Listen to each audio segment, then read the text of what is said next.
luckily for me, my father-in-law supported me throughout. That was the biggest support. Of course, apart from my husband who was there with me, but my father-in-law was my biggest support and my strength. We would not know which school to go, which girl who is the deserving candidate. So we always take support of a local body who is there and where we know the money spent and the time and effort spent is utilized well. It is, you may have failures, but that failure is a learning. It doesn't mean that you go back, it's okay now, nothing. It's just a learning. Sometimes you do fail and then you move on. I was brought up in a very different atmosphere and where I was given a lot of freedom. Freedom in a sense to decide, decision making. For me, that is the biggest freedom one has, where you can take your own decision of your life.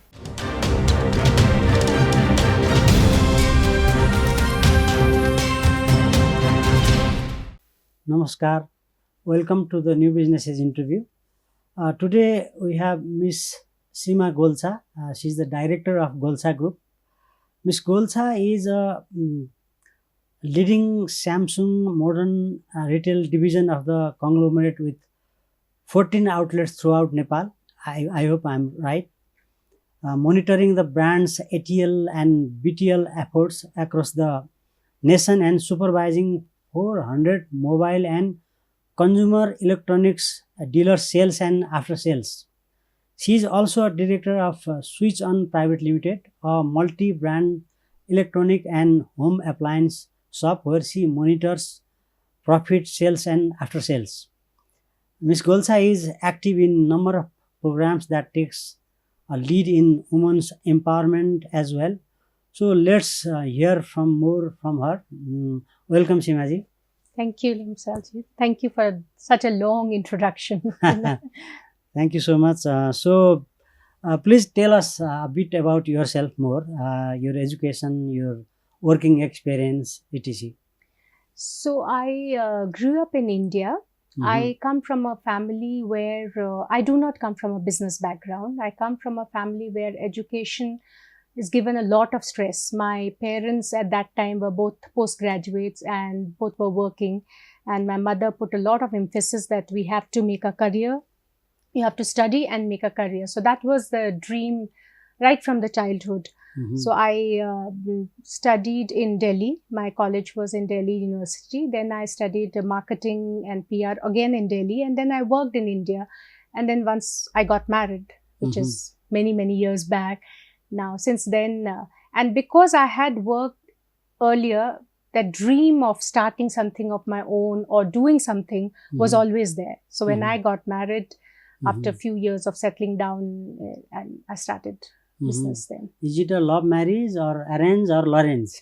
No, it was purely love marriage. Oh. It was purely, I met my husband Shekhar in Delhi University. Wow. And we were both very young actually. We just went from after class 12th and we met. So I've known him for 6.5 years before we got married. Yes. Okay. Congratulations to get a handsome, rich and most importantly very humble human being of this earth. Yeah. Now it's been so many years. My son just got married. He also had a love marriage. I mean, he had seen his parents, so I think it was understood that he will also go and choose his own partner. I think you are one of the very rare person to break that, Marwari family, normally very traditional, intercaste. Yes, you're very right. Interesting. Yeah, when I got married, there were, I don't know, very, very few. I don't even know of anyone in Marwari family who were from outside the community. But yeah, that was 32 years back, So, long time. But now it's... Both of you were very revolutionary. Yes, that is true. Anyway, so what are the major turning points? Your marriage was also a turning point in a way. So what were the turning points in your business or career? So it started that I was brought up in a very different atmosphere and where I was given a lot of freedom. Freedom in a sense to decide, decision making. For me, that is the biggest freedom one has, where you can take your own decision of your life. So when I got married, yeah, there were a lot of changes. Nepal, Kathmandu itself, I will not say just my family, but traditionally the families were different, society was different, women were not so empowered. So there were changes. I had to face a lot of problems, but then over the period of time, we overcame. And once I started my work, luckily for me, my father-in-law supported me throughout. That was the biggest support. Of course, apart from my husband who was there with me, but my father-in-law was my biggest support and my strength. And since he was a very well-traveled man who had gone all over the world, he knew the situation, how women are advancing, how women are changing outside. So he supported me, and with that, I started my own work. So that was a big change for the family and also for the society, I know. Yeah. So you have been working also in the field of women and empowerment. You are also the IPP of Jonta Club of Kathmandu. What are your major observations about the status of women in general and women entrepreneurship in particular? Okay, so Zonta is very close to my heart. This is something because women empowerment, I am very emotional about certain things. I've seen my mother as an empowered woman, so I guess I grew up in that atmosphere. So Zonta, we believe in advocacy for women's right. And Zonta, basically, education is the key. If you're not educated, it becomes difficult. So we give a lot of stress on educating girl child and also economic empowerment. I personally feel that once you economically empower, you have a better understanding, a better decision making, and people listen to you because you are the bread earner of the family then. Or if not even the earner, you're contributing. So your status changes. So from Zonta, we try to give trainings where they can be more economically empowered and they can earn their money. And what we have seen that when women earn money, they spend it on their children's education or for their children's future. So that money is very well utilized. So Zonta works in that field. And what kind of trainings or empowerment through economic activities? What kind of activities actually you focus from the Zonta?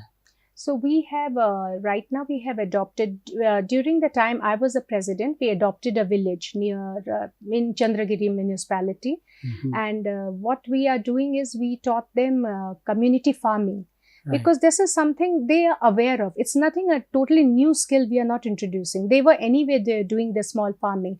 Now we taught them community farming. And the money, they made their own greenhouse, and the money they earned, in fact, they sold ginger and besar and all these things, and the money they earn they're using to buy their own seeds, and then they've started tomato farming. So this was one of the training which is very useful for them. We did adult literacy program in Pradesh Duima. That was very important. We found women who could not even write their own name. So, and once they started reading and writing, the confidence in them developed. These are something we take it for granted, but the confidence level increased. So this we have done self-defense training, where in schools we have gone and given the self-defense through a third party training to young girls, so that they are confident in when they are traveling alone, or if they are in public support. So this is a something similar to a taekwondo kind of a class, but it is self-defense training. So, how impactful has it been, the activities of Jonta Club of Kathmandu? Because normally many organizations organize such activities, that is for once, and there is no monitoring system, then it is stopped there. So, how the Jonta Club is doing? So I completely agree. There are a lot of organizations, they come, they do the training, and then it fizzles out after some time. But the key is the consistency to it, continuity to it. So what we try to do is the whole, once we've done the training, then the village themselves is responsible for the continuity, and they are involved in that, because their participation is very important. If they're not helpful, if they're not participating, there's no point. We go, we train, and we come back, and it's back to square one. So like what I said, in community farming, we formed a group of women, And now they are themselves, they have their own president, they have their own treasurer, they have their own secretary, and they've made it such a thing for them. It is, they are empowered, plus they earn their own money. Now, just last week, where we went and we did the donated computer. Now we are doing digital training for them. Then we want to do the financial literacy. So it's a big package. It's not just going and giving one training and coming back. Right. Now, after training, where do they market their product? That is important. Once they market, they have the money. Where do they put the money? So it's a whole package training which is going on. It is too soon for me to say that it has been very successful, because we've started as 3-4 years back.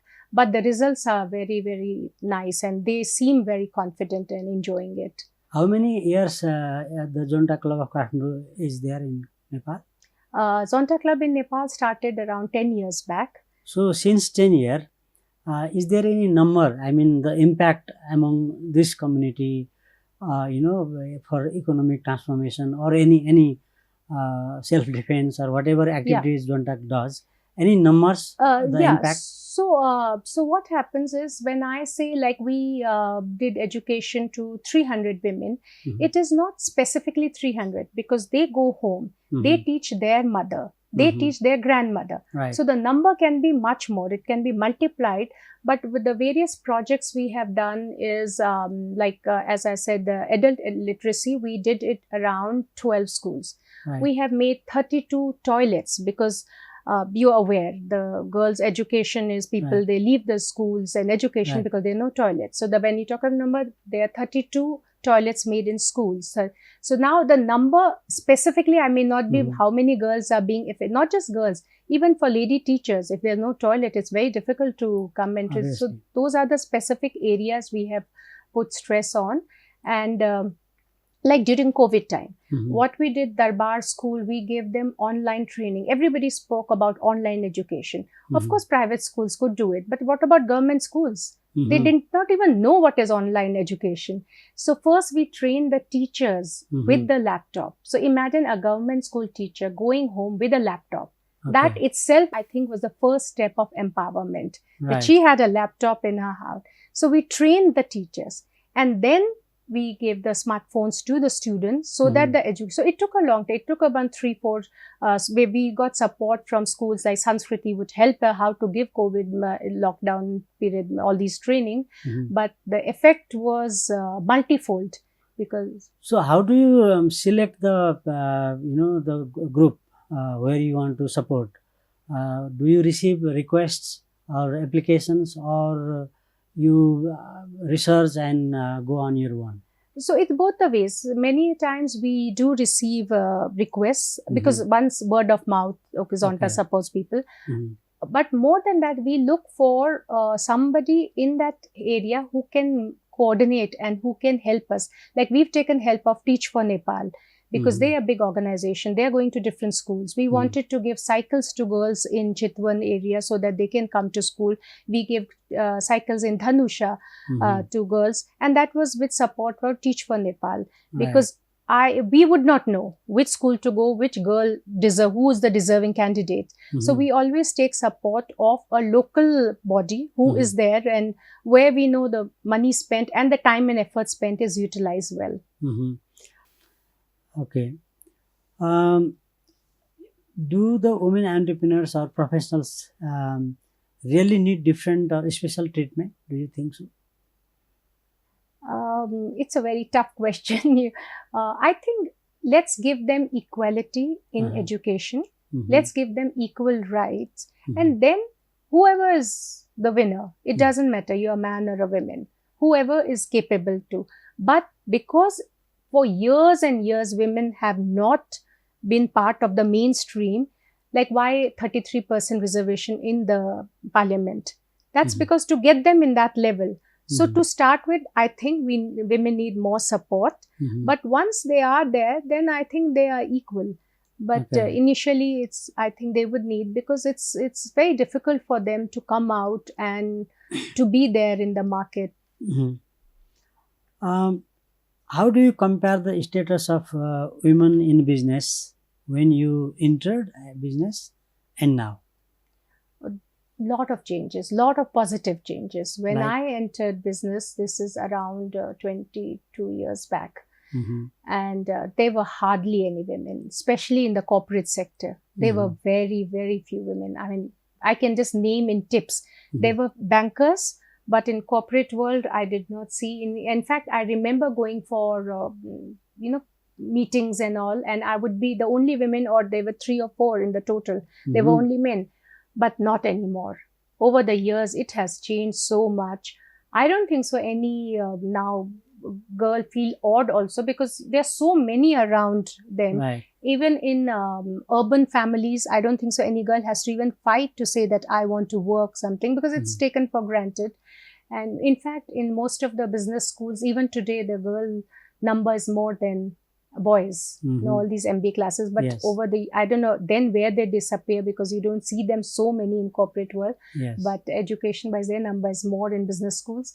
So the business has changed. A lot of women are there, and they are very, very enterprising, and they're very excited about in the corporate worlds. So it's a very nice positive change. But we've yet to go, miles to go. Yeah. No, I'm little surprised to know that there is a Federation of Women Entrepreneurs Association called FWIN, and there is WIN also, and there is Chamber of Commerce, in which they have separate women chamber. The FWIN has branches in 61 districts. So there are thousands of women entrepreneurs, and still the business is not much there. Yes. So what do you say about it? Is it only, there is a trend in Nepal that everybody starts organization. The organization is there, but the business is not there. Or how do you see this? Yeah, so there are these, but as you said, like FWIN, most of them are always in the small or medium scale, like there'll be pickle manufacturing, so many are involved in, or knitting, or felt farming, so a lot of those kind of products. But in a bigger, larger enterprise, you don't see that many. Okay. I guess that, but it's changing. If you see, Okay. it's not that, just imagine this 20 years back. How Right. many women would set up their own business, or how many would be in corporate world? So I guess that we are in that process. The journey is there, but we may take time, another 30 years, and then you'll see the great difference. Because I've been coming across a lot of girls who've started these startups and IT industry, and very, very enterprising, and very thing like, we have to move ahead, we have to do that kind of a thing. They're not scared, or they're not, because we are women, we'll have problem. They are not on those lines. I forgot to ask about Jonta Club of Kathmandu, its activities. Is it that it is doing the activities in Kathmandu or surrounding the Kathmandu, not in far out of the valley, or it is doing focusing in throughout the country? No, it's throughout the country. The only thing is we prefer to do it in Kathmandu, so that monitoring is easy. Somewhere closer, not Kathmandu, but close to Kathmandu, so monitoring is easy. As I said, we went to Dhanusha, and so the activities are happening. And we also have Zonta Club of Pokhara. So they do the activities that side. So the only reason we haven't gone very far, but we have kept somebody. So we had training in Humla also. And we had a trainer, and she did the training in Humla. So we do go outside also, but the reason most of the work is done here is so that it's easy for us to monitor. Right. Now let's talk about the organization that you are one of the major player, the Golchha Group, which is one of the major business conglomerates in Nepal. Is the group doing something specific towards women entrepreneurship under CSR or other activities? We not specifically on women, but we are part of Teach for Nepal for many, many years. That's our biggest CSR. So when it started, when it came to Nepal, Teach for Nepal, we were the first one to support them. So for many years, we have been part of that. So that's our biggest CSR. We are also part of one disability orphanage, disability group in near Kathmandu. So that is also one of the CSR. So in that way, Golchha Group is quite active in this CSR activities. Any other plans in this area, social service? This will be continuity. Yes, yes. Whatever we have been doing. In fact, when Samsung Plaza turned 15, so we went into the girls' schools and we supported education, and for one whole year of education program for the girl child. So we chose 50 girls and then we supported them. So we are quite, I think our main stress goes in education in that way. Why I'm frequently asking the same question is actually, especially in the public company sector, there is a rule that you should spend 1% of your profit, net profit. But in other private sector companies, there is no such system. Some companies are just taking care of some garden on the street or something like that, giving some computers. I mean, not very significant as it is happening elsewhere in the world.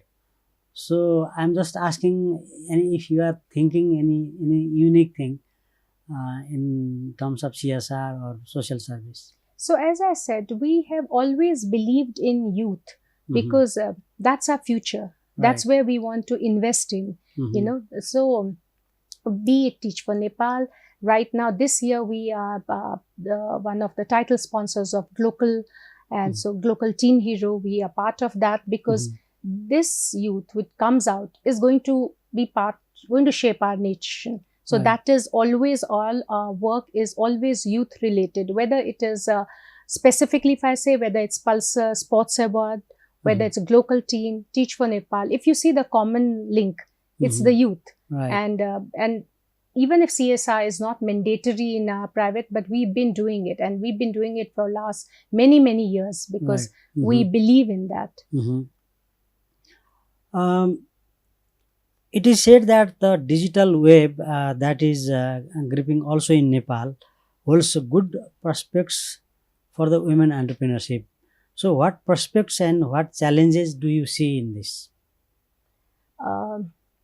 Digital era is here and it's going to stay. It's not one of that, it's come and gone.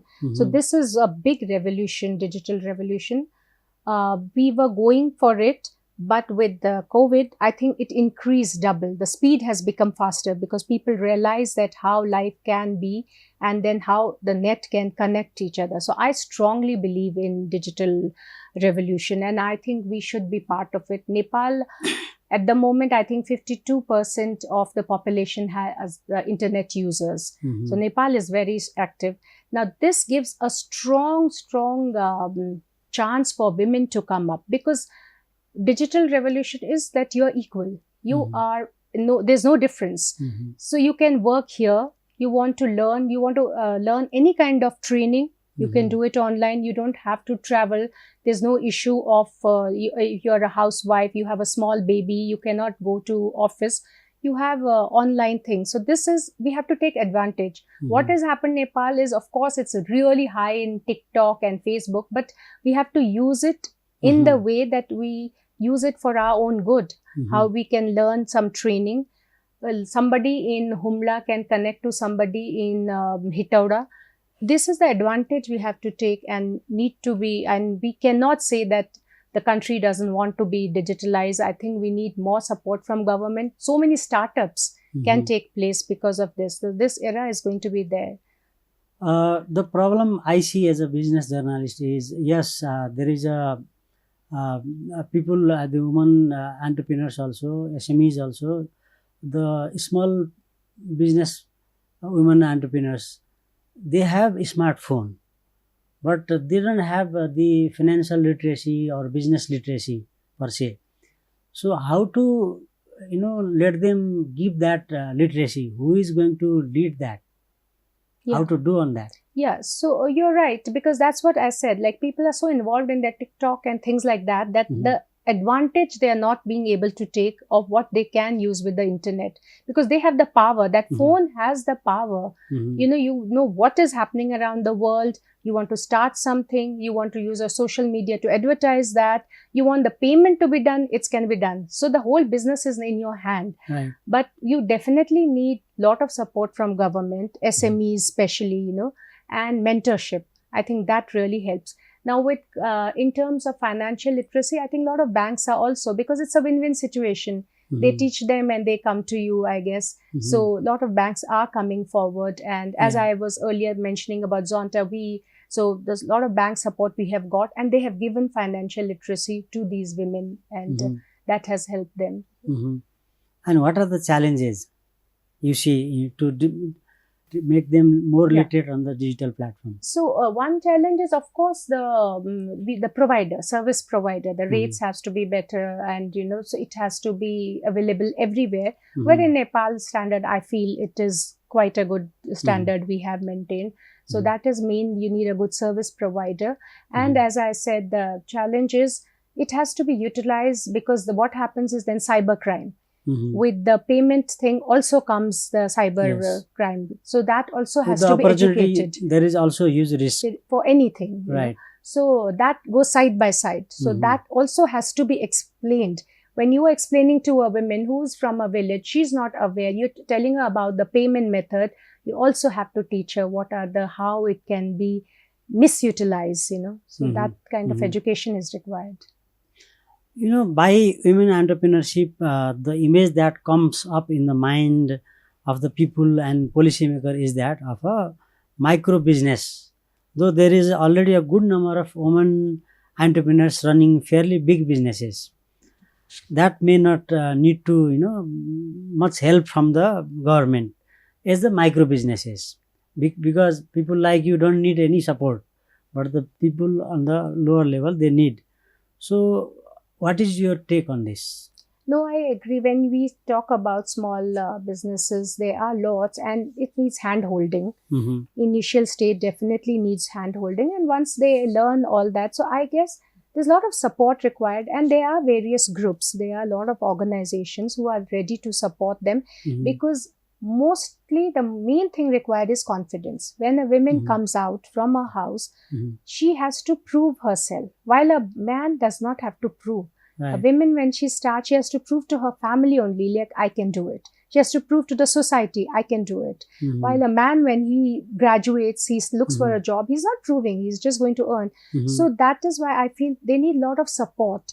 And from people who have done well, or from government agencies, and a lot of UN agencies are there, and they need hand holding, and then I think they can be independent. That is the right thing, but the problem with them is because they have to manage their family, their children, their work, or business. So is it not very difficult for them? How to manage that? Yeah. So then it comes back to time management. And the time management, even from a corporate woman or a woman in the village, is the same. Okay. When the moment, as a woman, I know it, when I'm in the office, when the moment I reach home, I'm supposed to be the queen of the house. I should be knowing everything. What is the food to be made? If the guests are coming, what is the menu? How the table has to be set up? Everything is expected like that, no matter how empowered we tell ourselves. So it is the question of time management. But having said that, as you said, in the village, what happens?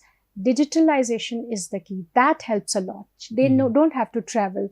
Like I was reading during the COVID time also, there was some group in women, they started supplying food. Because of lockdown, there were so many students who were living alone, there was no food. Something very basic, just rice and dal and vegetable, they started supplying to houses during lockdown. Right. The business grew so much that today they have started a catering service. In Nepal?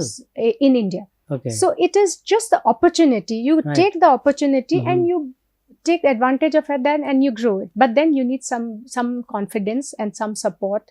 And in Nepal also, there were some women who started the same service. I think they have not been able to, they are not successful. What may be the reasons? I can't tell you the reason for them, but I guess they never got the support. I wish somebody in the family itself would have supported, because when you start a business, it's not necessary you will be successful. Right. It is, you may have failures, but that failure is a learning. It doesn't mean that you go back, it's okay now, nothing. It's just a learning. Sometimes you do fail and then you move on. Like even right now in our businesses also, some businesses are doing well, some don't. But that doesn't mean we stop everything. We have to, that risk taking I'm just is... asking you, being a very successful businesswoman, maybe it is the numbers, because India has so many clients. Nepal doesn't have that, and we have Food Mandu and so many other e-commerce platforms. They may be, you know, doing their taking more pie from the same cake, so they have not been able to really mark on the market. Anyway, your academic as well as professional background is a rich one. You went to London School of Economics and acquired diploma in advertising and marketing from Delhi Polytechnic, and worked with Hindustan Thompson. What do you think can be done, to help Nepali entrepreneurs in terms of branding and marketing their products within the country and abroad? So I think advertising and marketing is the key. If you are selling a product, that is the key. If your product is good, definitely you need a good product, because if the product is not good, advertising can work for some time but not last long. But if your product is good, advertising is and people here are very keen. The youth is very keen to learn, and they're very smart. It is not that they also can judge. I see in social media, they know what is right, what is wrong, and they're very vocal. Lot of conversations all the time happening. So coming from my advertising background, I am so much in favor of it. And I now, of course, with the shift which is happening from print to digital media, right, all that has to be, if somebody is interested in this, then you have to study it and then you, incorporate it. Right. That is what I have to say in that. So in LSE, I did the online. I want to just clarify. Okay. That was my gift to myself. Okay. On my 50th birthday, I wanted to do an MBA, and I gave a gift to myself when I turned 50. Oh, congratulations. Okay. So what hurdles still you think, what hurdles exist for the women entrepreneurs? What are the solutions for that? So as a businesswoman, I have always felt that as a woman, I don't think so I've had any hurdle. I will not like to say that there was discrimination because of women. I've never considered that. As a business person, I've had hurdles. The country right now also, it's such a bad economic state. There's a liquidity crisis. In fact, there was absolutely zero. Market was not growing. There was inventories increasing. There was no market, nothing. The bank loans. So there's a lot of issues, but that doesn't mean as a women I'm being affected. The whole country in general. Of course, last month onwards, we have seen little bit of movement in the market, if I may say, and some positive strength, something positive happening in the market. But the crisis, because of sometimes government policy change, sometimes instability in the political system, it just affects our market. Also, our market is now so dependent on the migrant workers, because so many people who are outside, and when they send the money, market is run by that. So all these are very, making us very unstable. Your case maybe, or people like you who are with the good resources may not face that problem as many other regular business persons may face. So what do you say for them? What kind of hurdles they are facing, and what could be the solutions? No, so as I said, I would not try to enter a market or a business thinking I'm a woman. If the problem happens because I was a woman, this happened. No, I'm a human being. If I am denied something, maybe a man also would have been denied something. Why should I consider because I am a woman, I have been denied? I believe in general sense, I believe in equality. That problem can happen to a man or a woman. And maybe, as you said, I haven't faced it, so I can't say it, because the problems I have faced is a problem in general. I don't say that I have faced it as women. So do you think banking access to finance is still a hurdle now? But a lot of banks have done special things for women. When you want to register company in your name, you get a special access as a woman. If I register a company in my name, I get a better discount. If I want to open an account, they are women account. If I want to take a loan, they are. So I think a lot of banks also are like. Okay, fine. My another question is not women or men. Overall business, what are the hurdles for the doing businesses in Nepal? And what could be the solutions? Oh, yes. I can talk a lot. So much of stress is going on. Okay. See, the liquidity crisis. Where is the money? Where are the customers then? And with that, the inventory is skyrocketing. Right.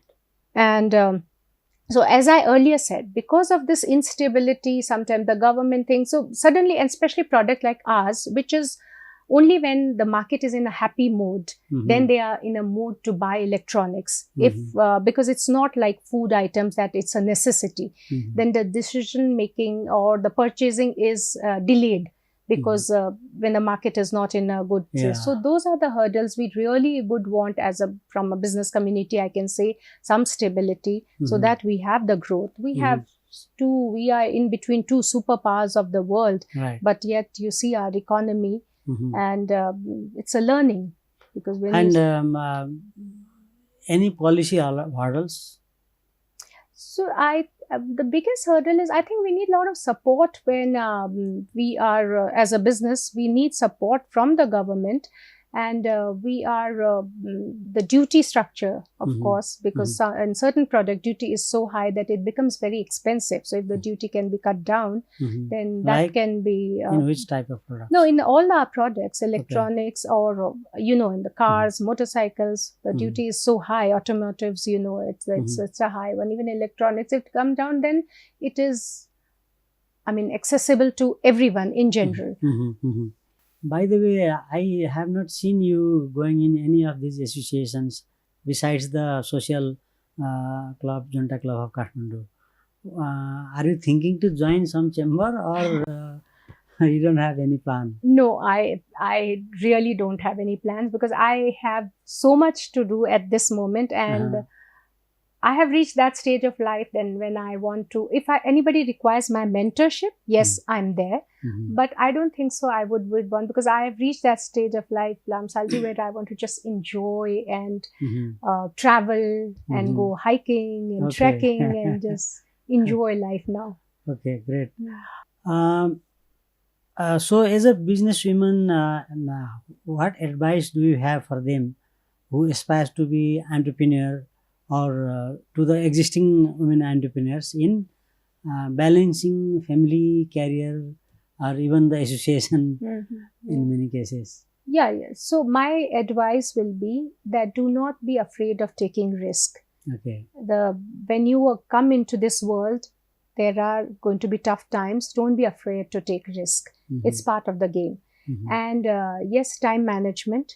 Start the day early. Like me, 6 o'clock, I get up at 6 a.m. I finish my exercise in the morning and then office and the child duty. When my kids were small, of course, I had to do that also. Right now, our kids are grown up, so I don't have that responsibility. Yeah, time management is the key. And also, I think the most important, my lesson learned is I am not a superwoman. You don't have to prove to anybody.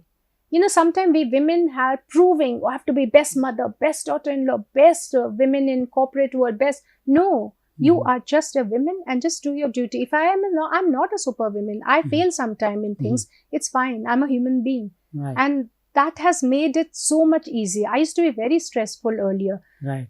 When I started work 10 years back, I was very stressful. I have not been able to do this. I've missed my daughter's parents' teacher meeting. It's okay because I was in a corporate meeting. I had to do a presentation there. So I missed. It doesn't mean that I don't love my daughter. So now I take it easy, calm. Okay, and that cool, is collected. Let me ask if the Golchha organization has any plan, in terms of expansion of bringing new product or expansion with the existing plants or anything like that? Yes. I think the organization will stop growing if we don't expand. Obviously. And to a businesswoman you are asking, yes, I may not be able to reveal it now, but very soon you will see that Golchha Group, as we are investing in lot of things, waiting, watching what is happening, studying the market, and expansion is part of it. The day we stop expanding, I think the growth will go. So there will be, and now with the newer generation, my son is now handling most of the business, my daughter-in-law is part of the business. So expansion is in, from their point of view, lot of things are coming up. Great. These were a few questions I had in my mind. Do you like to highlight anything else besides the questions I asked? No, you asked me the best question. I mean, apart from my work related, Zonta related, but when you asked that, my take or what I would want to say to the aspiring is that come forward, speak up, be part of it. Don't be scared to voice your opinion. Many a times we have some ideas, but we are scared to say, what will they think? What will she say? What will he say? Just speak up, and then that gives the confidence. My whole thing is, this is a learning. This life is a journey. It's a learning. And as you grow, as you experience things, the confidence comes. I wasn't like this when I was in my 20s. I was also nervous. I was also scared. I was scared of failure. But over the years, you learn and the confidence comes, and you realize if you fail once, it doesn't mean life has come to an end. There are other things waiting for you. And so that's what I would want them to come ahead and take what they want to take. Okay. Thank you very much, ma'am. Thank you very much for your time. Very candid answers and very encouraging words to the aspiring women entrepreneurs. Thank you very much. Thank you. Thank you so much for inviting me. Thank you so much. It was great. Thank you.